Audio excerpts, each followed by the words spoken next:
setarakan, yang tertinggal bisa setara, yang terbelakang bisa sama-sama maju. Jadi misi kita ketika bicara tentang itu bagaimana jadinya, dan kita tidak berbicara tentang menerapkan teknologi, ya, tapi kita berbicara tentang menyelesaikan masalah menggunakan teknologi.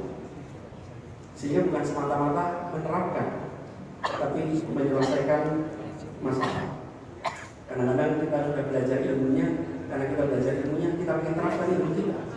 Jangan. Kita lihat masalah Indonesia apa, kalau kita gunakan ilmu yang kita miliki untuk menyelesaikan masalah kita. Itu misinya, itu gagasannya. Semoga Bapak setuju.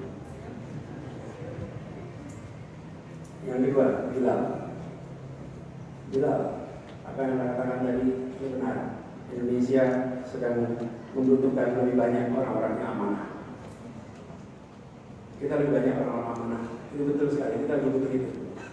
Dan orang yang berada di dalam pemegang kewenangan tidak memandang kewenangan sebagai kegiatan usaha mencari keuntungan. Kalau jadi wali kota, ini bukan menjadi tempat mencari keuntungan sebagai wali kota. Jadi gubernur itu, apalagi presiden, di semua tempat. Seringkali sekarang ini memegang kewenangan dijadikan sebagai kesempatan untuk meningkatkan kemakmuran. Karena itu, kalau terjadi demosi, diganti, dianggap apa-apa. Kalau tidak menganggap pekerjaan di pemerintahan itu sebagai cara untuk meningkatkan kekayaan, maka terjadi rotasi, rileks saja. Tapi kalau itu dianggap sebagai cara meningkatkan kekayaan, itu masalah. Ini harus dikembalikan. Tadi saya katakan tadi, kita perlu kembalikan orang-orang berintegritas, orang-orang terpercaya, orang-orang yang dipercaya. Kalau boleh saya sampaikan persamaan orang amanah. Kenapa kita butuh amanah? Amanah itu dibuat persamaannya bisa. Amanah ini kepercayaan. Kepercayaan bahasa Inggris itu trust. Kepercayaan, bukan faith. Kalau faith itu keyakinan, itu kepercayaan. Trust sama dengan C plus I1 plus I2 minus SI. Itu rumusnya. Boleh dikira-kira, tapi nggak keluar ujian. P plus C apa C kira-kira?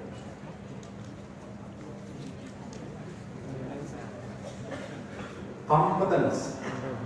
Kalau nggak punya kompetensi dari saya mau pinjam mobil, Pak Sarif mau pinjam mobilnya. Terus Pak Sarif tanya, Anis bisa nyetir nggak? Enggak.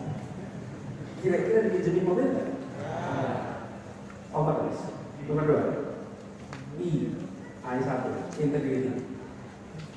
Punya integritas seperti apa? Integritas bukan jujur. Bukan jujur. Ketua perampok menceritakan tadi malam perampok macam-macam, dia jujur. Jujur. Tapi boleh nggak kita bilang dia berintegritas? Tidak. Berintegritas artinya dia jujur dan apa yang dikerjakan sejalan dengan ajaran agama, sejalan dengan kepentingan umum, sejalan dengan kemaslahatan orang banyak. Itu namanya integritas. Itu I1. I2 apa I2? Income bukan.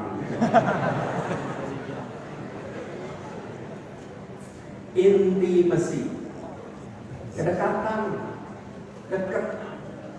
kedekatan. 3 itulah yang membuat namanya amanah itu. Jadi kalau lihat orang seperti Bung Hatta, Bung Karno, Anda kan melihat kompetensinya ada, betul tidak? Integritasnya ada, intimacy ada, dekat sama rakyat. Nah, pengurangnya ada satu nih. Apa pengurangnya? Self interest, kepentingan pribadi.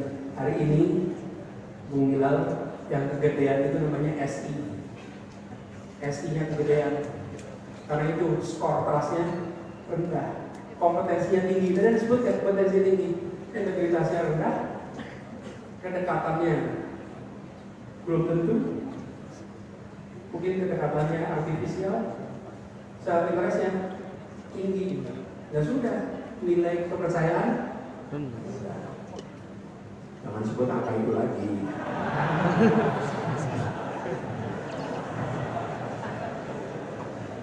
Saya aja nggak pulang menjadi masalah, gitu ya. Nah, jadi saudara sekalian, kita jaga ini semua. Apa yang katakan Hilal benar. Saya ingin sampaikan satu hal yang hilang dari buku ini. Selain itu adalah meritokrasi. Masuk ITB meritokrasi ada. Anda jawab sih.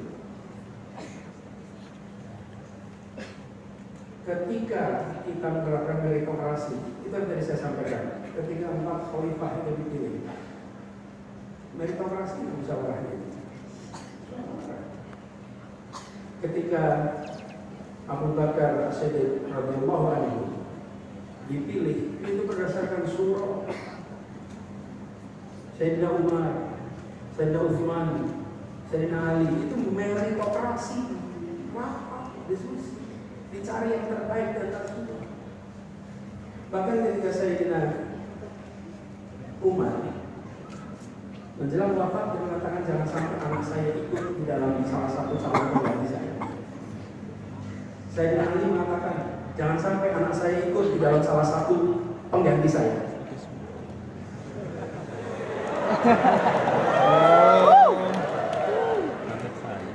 Waktu itu belum ada NK.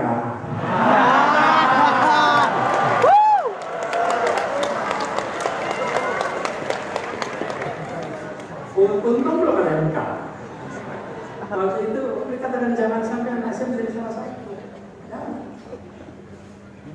Anda pilih semua, meritokrasi. Itulah sebabnya kenapa kita harus jaga.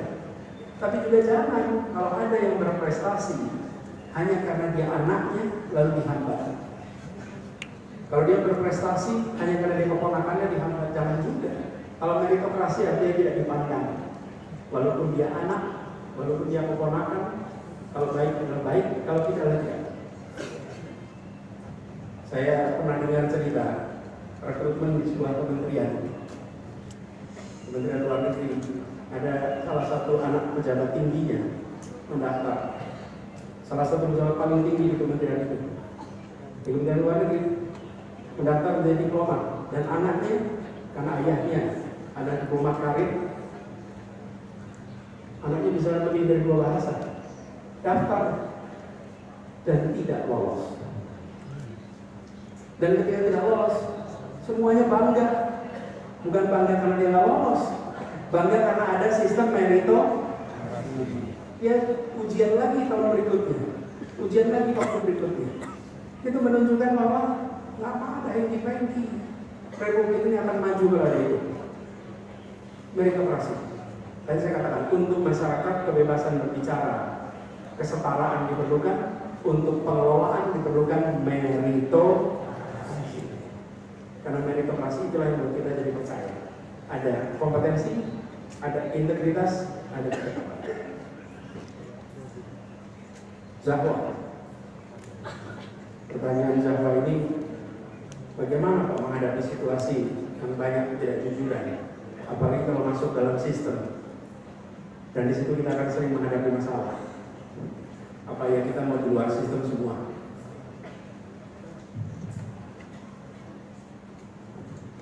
Memang ini salah satu tantangan yang paling besar. Apalagi kalau pas di luar sistem, pidatonya luar biasa kuat. Wah, itu. Terus ada rekam jejak digitalnya.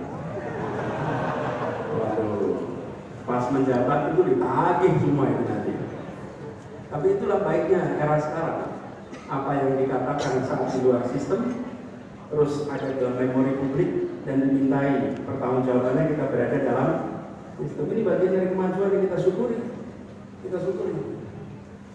Walaupun bagi yang mengatakan kadang-kadang coba dulu ngomong gitu. Tapi saudara sekalian, saya ingin garis bawahi ya. Di dalam kita berhadapan dengan kenyataan, kita tidak mungkin selalu dalam situasi ideal. Tidak mungkin. Saya selalu gunakan diagram 4 kuadran, sumbu X dan sumbu Y. Sumbu X adalah nilai. Nilai itu atas benar, bawah salah. Sumbu Y adalah manfaat, menguntungkan, merugikan, baik, buruk. Yang kita inginkan tentu berada di kuadran 1, di mana keputusan yang dibuat itu benar secara nilai dan baik secara konsekuensi. Itu ideal, tidak ada perdebatan. Tapi seringkali dalam kenyataan kita berhadapan dengan situasi harus mengambil keputusan dalam sistem benar tapi tidak baik, benar tapi konsekuensinya buruk. Atau kita sering harus mengambil keputusan salah secara nilai, secara aturan, tapi baik secara konsekuensi. Nah, di sini ruang kebijaksanaan yang harus kita hindari adalah kuadran yang keempat, yaitu tidak benar dan tidak. Jadi